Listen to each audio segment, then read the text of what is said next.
Hello everyone and welcome back to the channel. Okay, so where did you go on your holidays? I'm on holiday and I'm in Hellsby.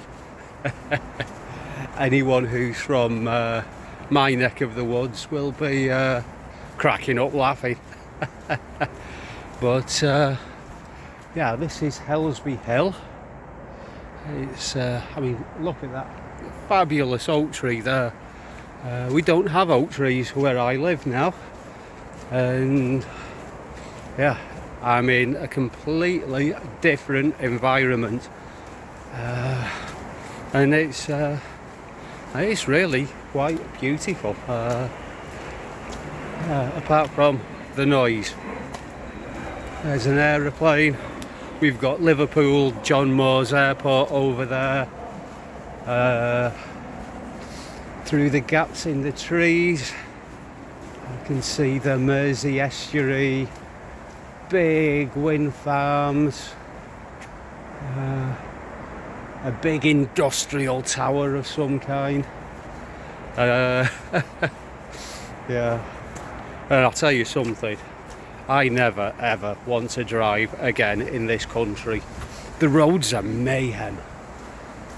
But when it comes to practicing bushcraft in the UK, it's completely different to Finland.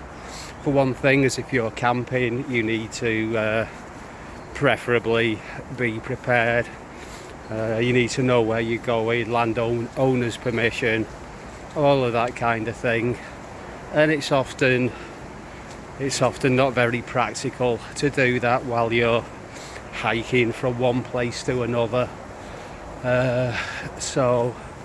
But on the plus side, the sheer biodiversity here, and you know, plants for making cordage, making baskets. There's brambles everywhere. That's great basket making material. Lots of different woods, as if you're into spoon carving or any kind of woodwork. Yeah, where I am right now, there's a lot of birch. Most of it looks like downy birch, the same as we have in Finland. We've also got a lot of oak and a lot of holly. Really quite a diverse bit of woodland, and there's a lot of history here. I've just come through Chester. Actually, on the way into Chester, on the train, I went past all of the fields that I used to forage around when I was in my 20s. Yeah, so there's so many wild edible plants here, lots of berries at the moment, and yeah, it's I think maybe in the south of Finland they have a little bit of the best of both worlds, and yeah, the south of Sweden and also, and where you can camp pretty much anywhere, but also you've got a lot of different plants to choose from when it comes to making things, doing things and eating things. I mean, also with the fishing here, yeah, I really wouldn't particularly want to eat anything that I caught in the Leeds Liverpool canal, and there's a lot of permission involved in fishing in different places in the UK. So yeah, so it's a good job we've got lots of edible plants, because yeah, the fish, it's a little bit more difficult. We've got lots of holly here. So holly is a really nice, durable wood, nice and pale in colour. Anyone who's into making knives, holly wood is really underrated for knife scales. It's it looks nice and it's very, very durable. Oh, there's a lot more ravens than there used to be when I was younger, I've noticed. Nice bit of hazel So that's been coppiced in the past to grow nice straight staves. You could do with coppicing again. This whole stuff could be firewood, and then you'll have lots of nice straight bits of wood for hurdle making or whatever else. Hazel's really good material, and look how nice and straight that's growing. Some of it, oh, that's a bit broken. But yeah, if it's properly managed, then that's a really good resource.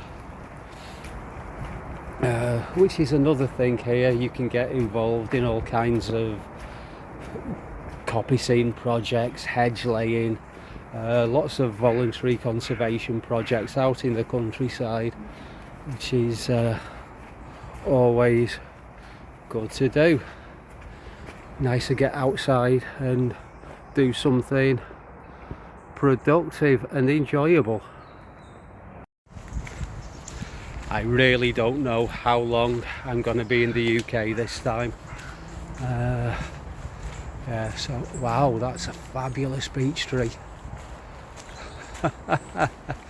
Yeah, so I've just been to Wales for a wedding, and next I'm going up to Scotland, visiting people, and then I might actually have got some work lined up, some husky farm related work. I'm just going to show you this beech tree. That's magnificent. So we don't really have really big trees in Lapland, but yeah, I'll turn you around.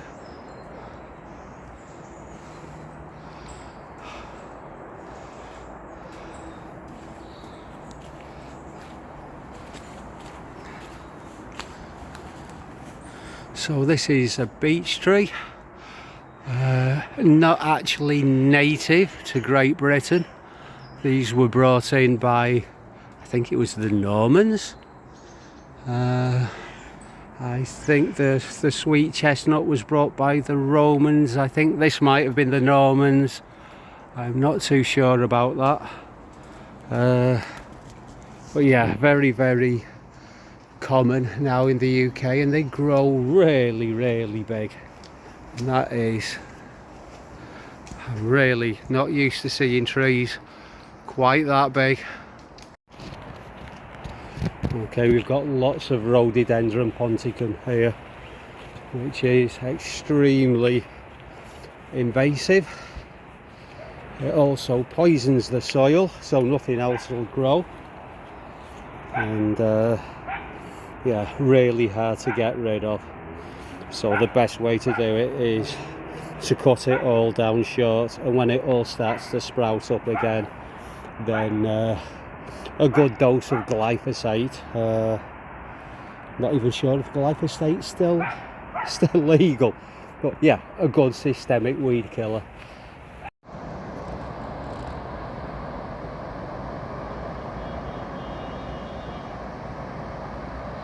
Well, that's not what I'm used to seeing when I climb up the top of a hill.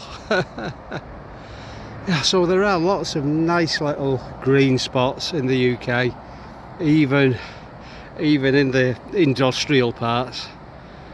I spent a lot of my youth messing around on what was an old Victorian landfill site. Of course, no one wanted to build on there. And I used to dig up old bottles, I used to go looking for foxes and stuff. And I can see Winter's Hill, wow, up there, the hill right in the background. That's the area where I used to go hiking when I was a kid. Yeah, it's really nice up there. And actually, it really reminds me of up that area, the West Pennine Moors, when I'm hiking on the fells in Lapland. Yeah, it's very reminiscent. It's just I don't see Bolton Wanderers Reebok Stadium in the in the distance. So that's Hellsby down there, and The estuary in front of us is the River Mersey. We've got Liverpool over on the other side.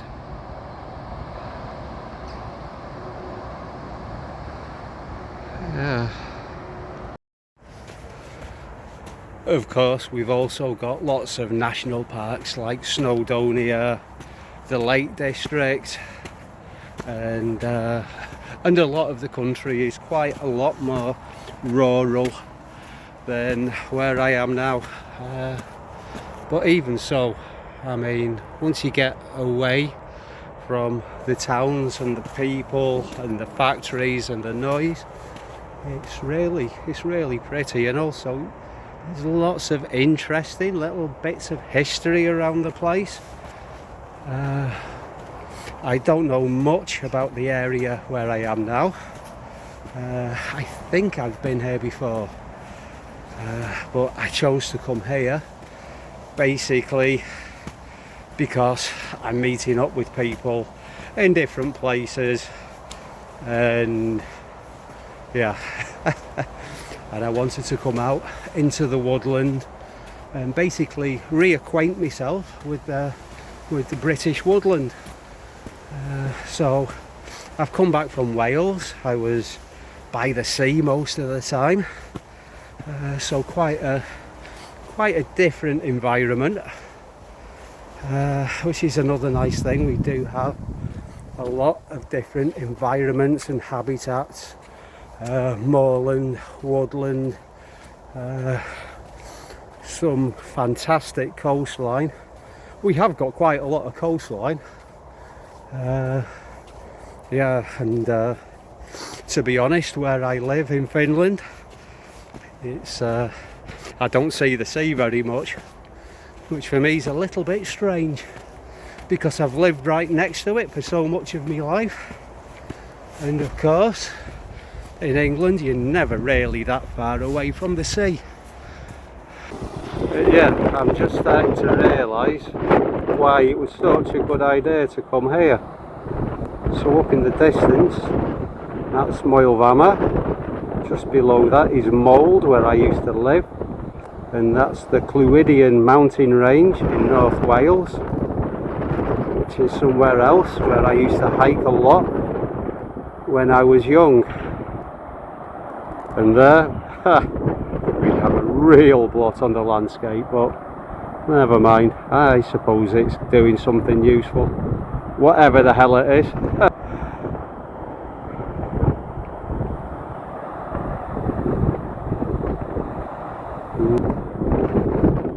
A different view of Liverpool.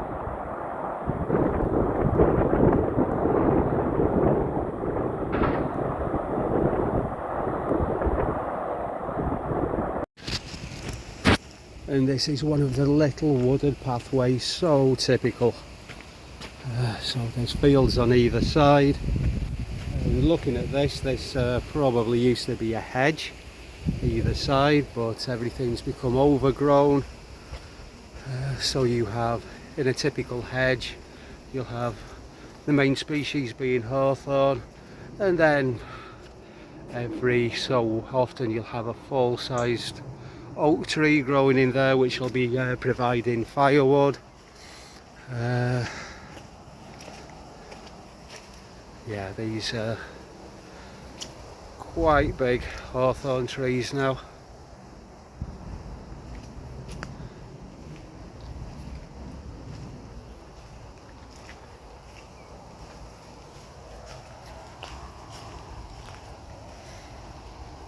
And lots of holly. Fantastic plant. And ivy. So when it takes quite a long time, a lot of years for it to start flowering like that, and the leaves change. But when you get to the base, you actually get some pretty decent thick bits that make quite good wood for making spoons, and also great for bow drill. You don't really think of ivy as being wood, but yeah, the thick bits, the really old bits, it's useful stuff. So this is what takes the place of the hedges now. Wire. Yeah, not as nice, but it is a lot less work, I suppose.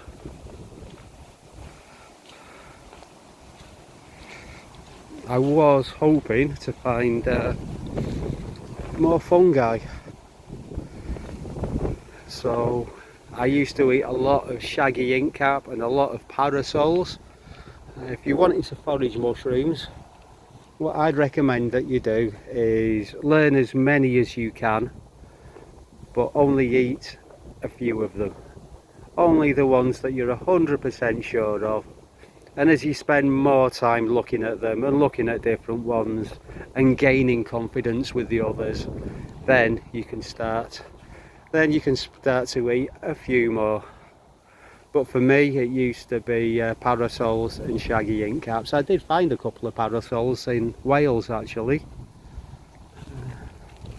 Oh, what's this dude up to?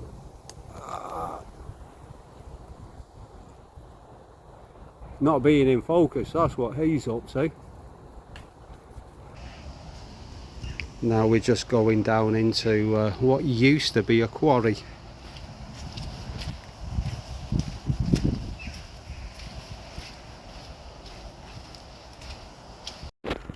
So this is Hellsby Quarry. I'm not sure what this bit of grassland's about. So this they've obviously been managing for some reason. I guess they're probably trying to establish a wildflower meadow or something. So this is now managed by the council. But yeah, this place here it was quarried throughout the 1800s. It's where they got the stone to build the docks in Liverpool, and yeah, most of the stone went to Liverpool, I believe. Oh, big fat wood pigeon. Let's see if I can get a bit closer and see what's going on here. Bit of field maple. That's a tree I've not seen in a long time. Well, I'm not seeing anything particularly exotic in there. There's hogweed, there's docks. Oh, butterbur. Lots of butterbur.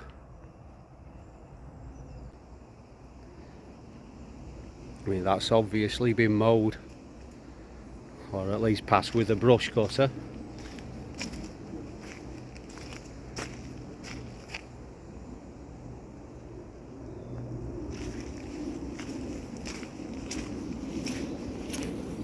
So quite a lot of people around at the moment.